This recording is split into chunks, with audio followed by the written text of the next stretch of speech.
On a vast and desolate plain, there exists a unique group known as the Loopers. They are perhaps the most relaxed assassins in the world. They don't need to search for their targets, they simply stand still, and the designated target will be dragged across time and space, appearing obediently before them as if pulled by an invisible hand. All the Loopers have to do is just pull the trigger, complete the mission, collect their payment, and then transport the body for cremation. This repetitive job brings them a steady flow of silver bars. Every day, they drive flashy sports cars through neon-lit streets, indulging in pleasures and living a life of intoxication and excess. Who wouldn't envy such an easy, lucrative job? And their poetic name, Loopers, adds an extra layer of mystique and charm to their mysterious profession. However, there's no such thing as a free lunch. Behind this dream job lies a terrifying price. One day, when a Looper encounters a special target with gleaming gold bars left behind instead of the usual silver ones, it means they are about to face their future self, 30 years from now. What's going on here? In the future, time travel technology has already been invented. But to prevent chaos in the space-time continuum, its use is strictly forbidden by the authorities. Still, there are always criminals who seek to exploit it. Crime syndicates are among them, probably using time travel to dispose of bodies. They send the person they want to eliminate 30 years back in time to a designated location, where Loopers can execution and collect silver bars as payment.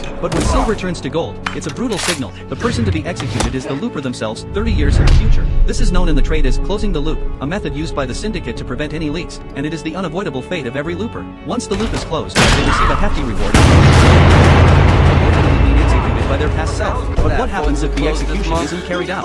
Recently, more and more Loopers have been closing their loops. Watching his colleagues celebrate their retirement, George is filled with complex emotions. One day, his friend Bobby rushes into George's home, clearly panicked. He has let his future self go, a serious breach of protocol known as breaking the loop, with unimaginable consequences. Before they have time to come up with a plan, an assassin arrives. With no other option, George hides Bobby in the cellar and goes with the killer to meet the boss. This boss is a figure sent from the future to manage the Loopers. With icy eyes and an aura of menace, he seems to already know Bobby's whereabouts. Under his threat, George is forced to tell the truth in order to protect himself. Meanwhile, the future Bobby is on the run when he suddenly notices in horror that his fingers are beginning to disappear. He instantly realizes it's because his past self, Bobby, has been captured. Soon, his nose seems to be cut off by an invisible force. The pain in his body intensifies, with every bone serving as a cruel reminder of the inescapable connection between present and future. In the end, after enduring inhuman torment, Bobby died in agony.